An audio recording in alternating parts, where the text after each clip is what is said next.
dunay mga sayop nga pangutana nga karon atong pagatagaag pagtagad. Okay? Upat ka mga sayop nga mga pangutana, kumon nga mga pangutana. Una, makahimo ba ang Dios pagbuhat sa usa ka hilabihan kadakong bato nga dili niya madaog? Ikaduhang sayop nga pangutana, nganong maniguro man kita og kaluwasan nga buhi pamanta? Ikatulong nga sayop nga pangutana, kung ugaling maluwas kita karon, makagarantiya ba kita nga dili na ta makasala? Ikaupat nga sayop nga pangutana, nganong muangkon man kita nga luwas na nga wala pamantamah langit? So kining upat ka mga sayop nga pangutana ato ni karong tagaan og pagtagad.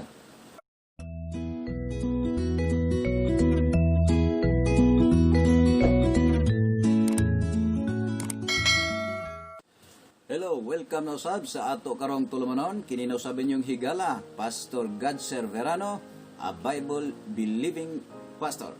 Okay, welcome na usab. Usab kita sa ato karon nga 15 to 20 minutes nga mga pagtuon. Dunay mga sayop nga pangutana nga karon atong pagatagaag pagtagad. Okay? Upat ka mga sayop nga mga pangutana, humon nga mga pangutana. Okay? Jesus said, if you continue in my word, then are you my disciples indeed, and ye shall know the truth, and the truth shall make you free.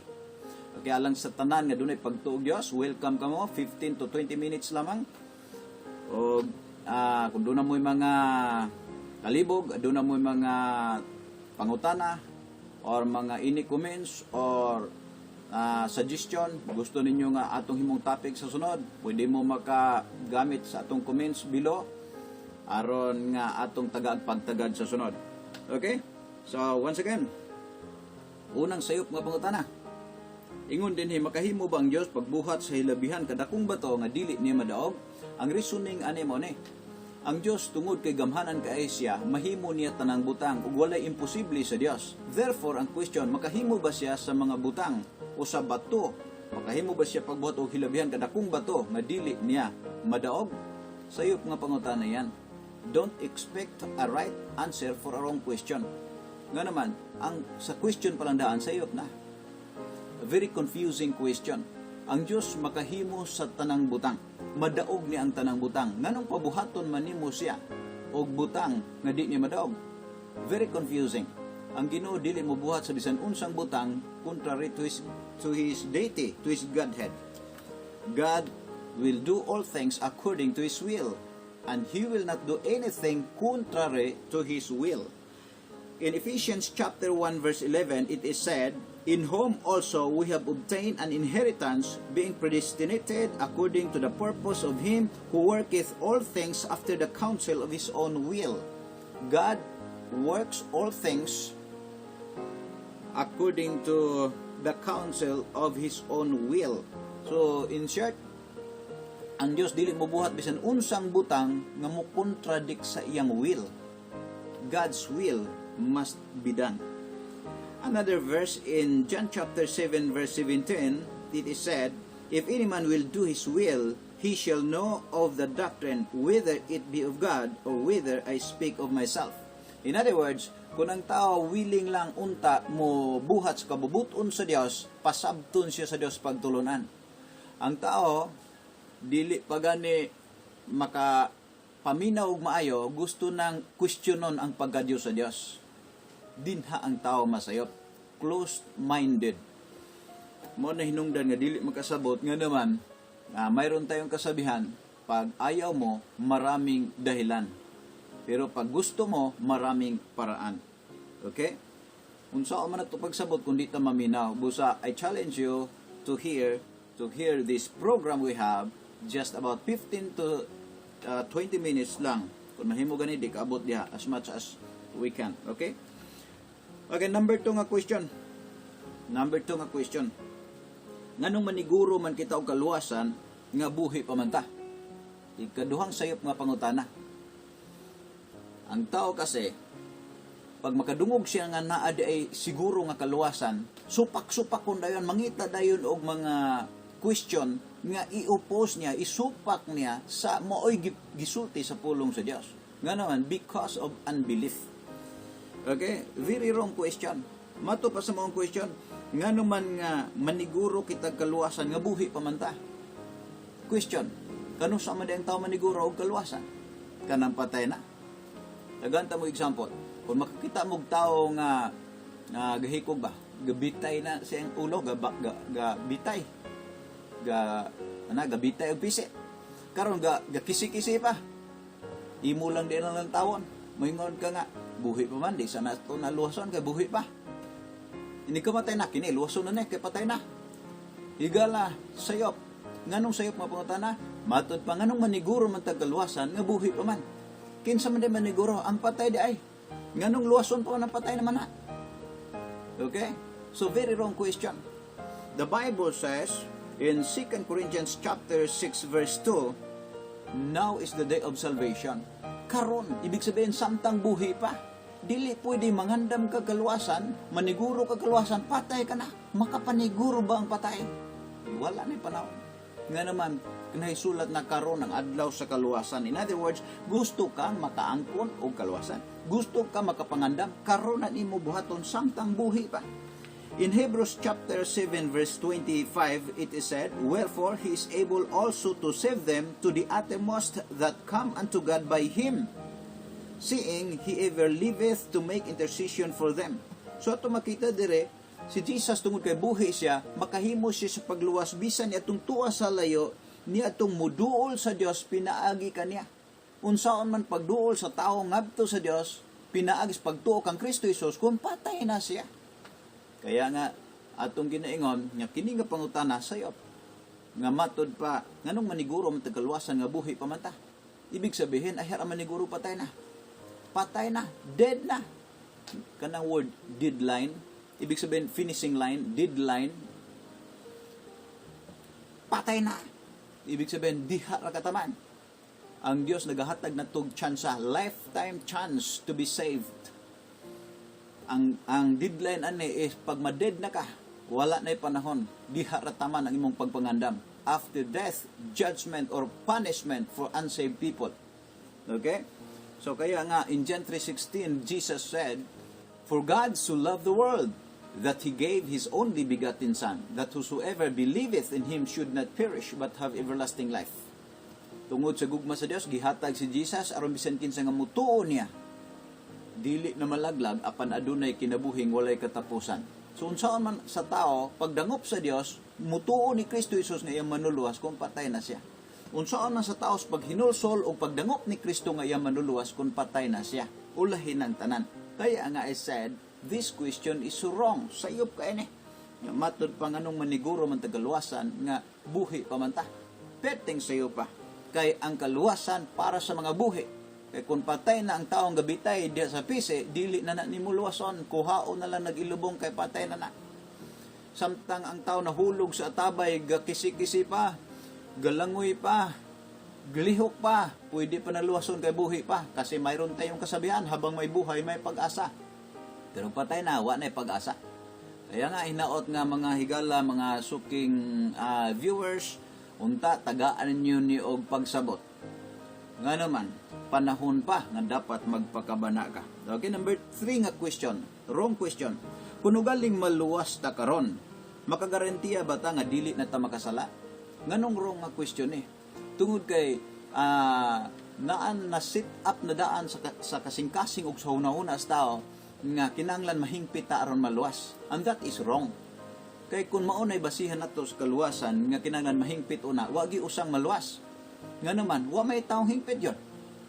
Bisan pag perfecto ang ngalan di man gihapon na hingpit. Ingon sa naisulat, there is none righteous no not one. Ingon sa naisulat, for all have sinned and come short of the glory of God.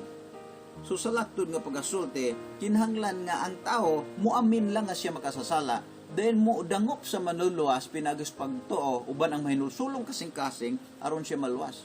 I give you an example. Kung ang tao masakiton siya, kinahanglan bang maayo una siya ay siya moadtong doktor? Be. Aber, kung ang tao masakiton, kinahanglan bang mamaayo una siya ay pa siya moadtong doktor? Moadto siya doktor samtang masakiton pa siya. Matod pa ni Jesus Christ, wala ko moanhi alang sa mga matarong, mianhi ko alang sa mga makasasala, aron sila maghinulsol. So So inaot mga higala nga doon natin nakita. So, ang question is, kung maluwas ta ron, makagarantiya ba ta nga dili na ta makasala? Di ta kagarantiya na. Kay tao ta. Mahingpit lang tagtuan na ta sa langit. Pero mga higala, ang kanindot lang, kung ang tao makaangkong kaluwasan ron, iyang madawat si Jesus Christ nga iyang manluluwas, doon na natin manalaban bisan pag masipyat na. Okay, nasa 1 John chapter 2, verses 1 and 2. The Bible says, in 1 John chapter 2, verses 1 and 2, My little children, these things write I unto you that ye sin not. So this is a command for the children of God. Namatod pa dinhi ako kining gisulat ninyo, aron matudluan mo nga kinahanglan kamo dili na magpakasala. That is a command. Ingon dinhi, and if any man sin, pero kung doon na may makasala, kaya nga naman, we are not perfect. Nasaytaan na. Ingon ang Bible, we have an advocate with the Father, Jesus Christ the righteous. Naanatay advocate or manlalaban uban sa amahan, si Jesus Christ ang matarong. So, walay garantiya nga kung makaangkon kag kaluwasan karon di na ka makasala. Ang kanindot lang, naanay mo laban nimo. Naanay lawyer nimo, and that is Jesus. Somebody said, magpakasala na lang taan and that is wrong conclusion. Like father, like son. Natay panultion anak. Nya kung anak ka sa Dios, nagdawat ka ni Christ, diha pa nga time you are adopted into God's family. O kung anak na ka sa Dios, dapat muliwat maging sa Dios. Musugot ba mo ang inyong mga anak muliwat silingan? Dakong problema na. Mausad ni, kung nagdawat ka ni Jesus Christ, according to the Bible, you are adopted into God's family. O kung anak na ka sa Dios, dapat muliwat juga sa Dios. Kaya nga naisulat na siya nga nagpadayon sa pagpakasala, iya pa sayawa. Pero dili na garantiya nga di na ta makasala, samtang ni apatasiyuta. But ang pinakamaayong butang mo ni, nga doon na natin manlalaban uban samahan Jesus Christ the righteous. Okay? Unya, pag may tabo mang makasala ta, dili ta kaabusar. Nga naman, dili kaabusaran ng Dios. Ingon sa inisulat, God is not mocked. Dili kayag-ayagaan, dili kabugal-bugalan ang Dios. According to Hebrews chapter 12, verses 5 to 10, ingon pa din pag ang tao nga anak na sa Dios, makasala siya, kastiguon siya sa Dios. Mao na hinungdan nga kining inyong higala. Pastor Godser Verano, the best I could by God's grace, wala magpakasala. Bisan dili ni hingpit, naningkamot ni nga dili magkasala. Nga naman, kay di ko gustong kastiguon ko sa Dios, kay sakit ang kastiguon ta. So, hinaot nga doon natin nakuha mga kahigalaan. Okay? Kay matod pa sa kasulatan, kay kung dili mo kastiguon sa Dios, ibig sabihin, dili day mo mga anak sa Dios. Kasi mga hinigugma, mga viewers, ang pagiging ligtas mo ni, nakabaton ka og personal relationship with God. In other words, salvation is a personal relationship we have with God. By faith in Jesus Christ, we are adopted into God's family. Kung karon, example, 2020 na karon, ako nagdawat ko ni Jesus Christ na ako manluluwas 1988 pa. May pagdawat na ako ni Jesus Christ na ako manluluwas. During that time, gilikayan ko ng pagpakasala. Pero kadaghan ako masipyat. Pero wala akong kaluwasan. Nga naman, anak naman ko sa Diyos. Kamu nga nahimo ng anak sa inyong tatay ug nanay, sa din nasipyat mo, nasuko inyong ginikanan, pero wala inyong pag-anak. Hindi ka mag-abusatan dili lagi pwede mag-abusar. Nga naman, like father, like son. O kung abusador ang Diyos nimo, mag-abusador po ka. Pero kung talagang ligtas ka, balaan imong Diyos, mabalaan sad ka. Kaya naisulat pagbalaan ka mo, kaya ang inyong Diyos balaan mo. Okay? There is no good reason above the truth. The truth is, be holy because your God is holy. Okay? Another question. Last question. Nga nang moangkon man kita og naluwas na nga, wala pa man ta sa langit. Sayop nga question. Nga naman, dili ka maadtog langit aron maluwas. Kinahanglan maluwas ka aron makaadtog kag langit. Okay? So kini nga mga pangutanan sa mga tao nga di mo tuog kaluwasan sa Dios. The salvation of God is Jesus Himself, written in the Bible. The word Jesus means salvation. Kaya nga pag may Jesus ka, may salvation ka, may kaluwasan ka.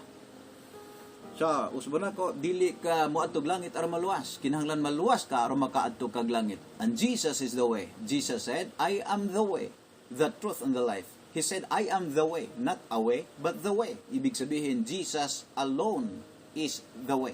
Wa na ikaduhang dalan or paagi makaadto kag langit through Jesus Christ only. Ingon niya, I am the way, the truth, and the life. No one comes to the Father but by me. Alang sa mga nagdawat ni Jesus Christ, nagtuo kang Jesus Christ, ikaw ang dunay kaluwasan. Matod pan Jesus Christ, let not your heart be troubled. Ye believe in God, believe also in me. In my Father's house are many mansions. Alang sa mga matinuhon kang Christ, in my Father's house are many mansions. I go to prepare a place for you. And when I go to prepare a place for you, I will come again and receive you unto myself, that where I am, there you may be also. Okay? So once again, dili ang tao mo atog langit aron maluwas. Kinahanglan maluwas ka aron makaadto kag langit. Question, asa man ko relihiyon na, pastor, mo adto aron ko maluwas? Dili relihiyon ang imong kinahanglan, kay walay manluluwas nga relihiyon. Ang manluluwas mao si Jesus Christ, because the word Jesus means manluluwas. The only way to heaven. So inaot nga doon natin nakuha mga kagalaan. Inaot nga doon natin nakuha. Kung doon na mo yung mga kalibog, doon na mo yung mga pangutana, pwede ninyo type diya sa comments below aron tagaan atong pagtagad sa sunod na itong mga videos. Siguro lang nga naka-subscribe sad ka nining atong channel aron nga updated ka sa sunod na itong mga videos. This is about you and this is for your good.